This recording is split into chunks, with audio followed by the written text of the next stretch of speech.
Employees pay about 50% in tax. So when you say to a kid, go to school and get a job, they're going to pay 50% of what they earn to the government. Not that smart. If S stands for smart, like doctors and lawyers and accountants, self-employed,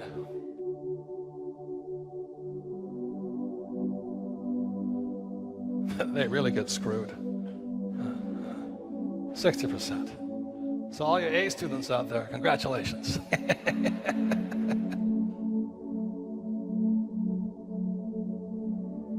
And B students pay 20%. Why? Because B quadrant produces jobs. And what the government wants are more people who can create jobs. Maybe not in this country, but in my country, big problem. So we're tax incentivized. The more jobs we create, the less tax we pay. You know, these guys, B quadrant means you have over 500 employees. If you have over 500 employees, you know, different states in America will come to you, which you might move into our state, will give you tax breaks. The reason they want you to move to they want me to move from Arizona, where I live now, to California, is because I'll create jobs. That's the reason. So we get tax breaks. These guys get screwed. I mean, they pay higher taxes. And the I quadrant pays 0. Proven there's a God. Now there's one condition. To get 0% tax, you need a team. You can't just do it by yourself. You have to have accountants, attorneys, and real estate guys. You have to have bankers on your side.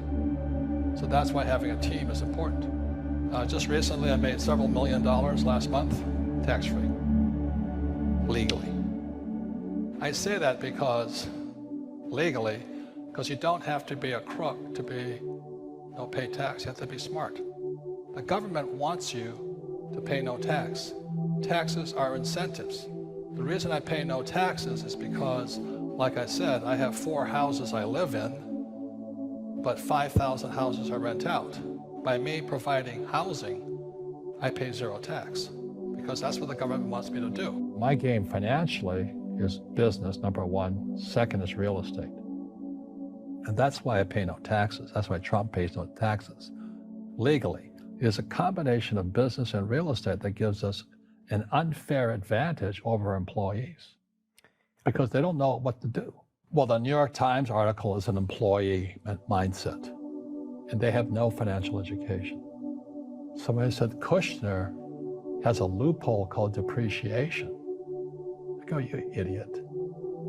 It's illegal. It's not a loophole. Depreciation is what the government wants us to do.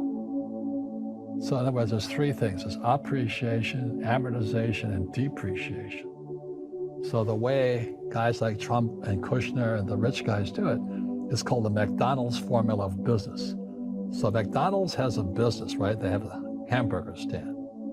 And when you interview Ray Kroc, the founder of McDonald's, if you saw the the movie, The Founder, he gave the formula away. The business of McDonald's is not hamburgers. The business of McDonald's is real estate. And that's the formula. So every time you go past a McDonald's stand, oh, you deserve a break today, eat at McDonald's. But they're not seeing the real game. The game is that little hamburger stand is buying the most expensive real estate in the world. So today, McDonald's owns more real estate than the Catholic Church. But the rich are evil and all that. They just can't see it. So I have the Rich Dad Company in the business side. So let's say I make $1 million. I don't want to pay tax on that. So I take that $1 million, instead of spending it on something stupid, I buy a piece of real estate, so let's say for $5 million. So I go from $1 million to $5 million. Then I appreciate, depreciate, and amortize that $5 million, and it offsets my $1 million in tax. There are 3 basic accounting terms you must know and why I do this here. So when I have debt, okay, which is over here, liability. The reason I want a lot of debt is because my hamburger business is paying for my debt. What is that called? It's called amortization. So you're paying down the debt with other money. Does that make sense to you? Yeah. So let's say I have $20 million in debt here. Every hamburger is being sold is paying down my debt. Is that tax-free? That is. It's amortization. But if you're on this side and you have a house, is amortization tax? Well, not really, but who pays for that amortization? Well, you pay for it. Yeah, these guys here are the suckers in this whole deal. I have a big house. That's why most sports stars are bankrupt, because they get the $20 million contract and they buy a big house for mommy and daddy, right? That's right. But they don't get this break here. The other word that is important is this word here, and that's called appreciation. Appreciation. So what does that mean to you, Tom? Well, what that means is this is the asset column. It means that as the real estate goes up in value, it's appreciating and you get the benefit. What I love here is where the debt goes, it's the bank's money. That's the bank's money. But you get the appreciation on your money and the bank's money. And that's what's magic to me. Yeah, about so that. let's say I have $1 million of my money in here. By levering up, I got $6 million. Now this thing goes up by in multiples of 6. Does the bank take any of that money? They get none of it. Debtors are winners, you know. And then we have the third word. So you got amortization, appreciation, and this is the magic word here that most people don't understand.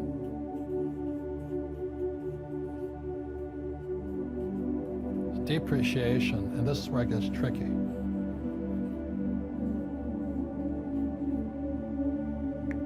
See, why is that? Why is it actually both sides?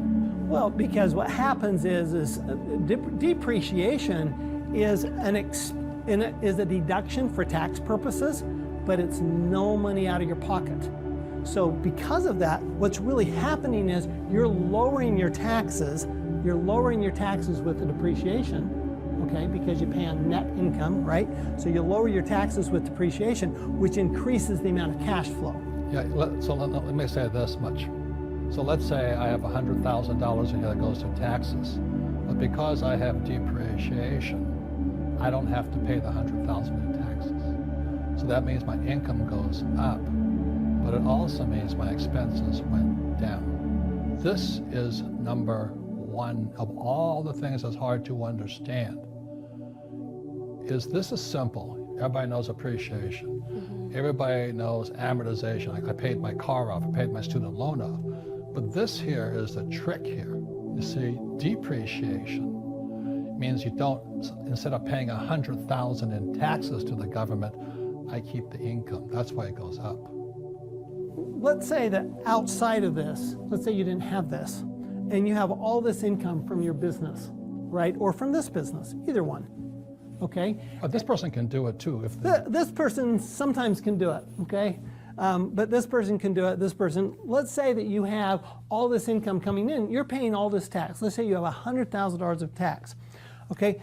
Now you go out and buy a piece of real estate. Well, why does the government give you an incentive? Well, because they... Not a house now. Not your residence. Not your personal residence. This is investment. So this is housing for other people. Apartment houses. Or this is commercial property for a business. This is an office building that I own. Exactly, an office building or hotel. Okay, any kind of business real estate. That's bought with debt too.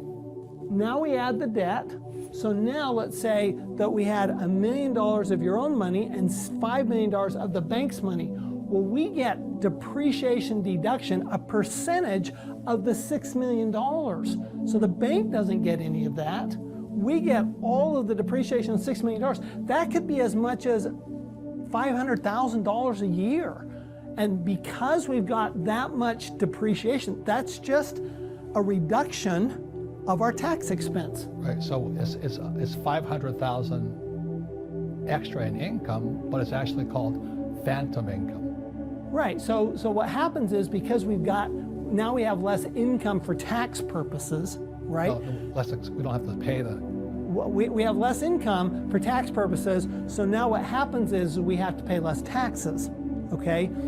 Because we're taxed on our net income. We're taxed on our gross income minus our business expenses. And in this case, a business expense of depreciation is like magic because it's not money out of our pocket. We're still appreciating, we're still making money here and cash flow from the property. Right. Okay, and at the same time, we're reducing our taxes. Well, anytime you can reduce an expense, and I'm an accountant, and so I love reducing expenses. And every time you reduce expenses, it's like putting money in your pocket because now you have more that you didn't spend. Right, so this is the same number. So let's say it's 500,000. It means 500,000 in income you didn't have to spend, but it was caused by 500,000 in expenses you didn't have to spend. So you pay nothing for tax.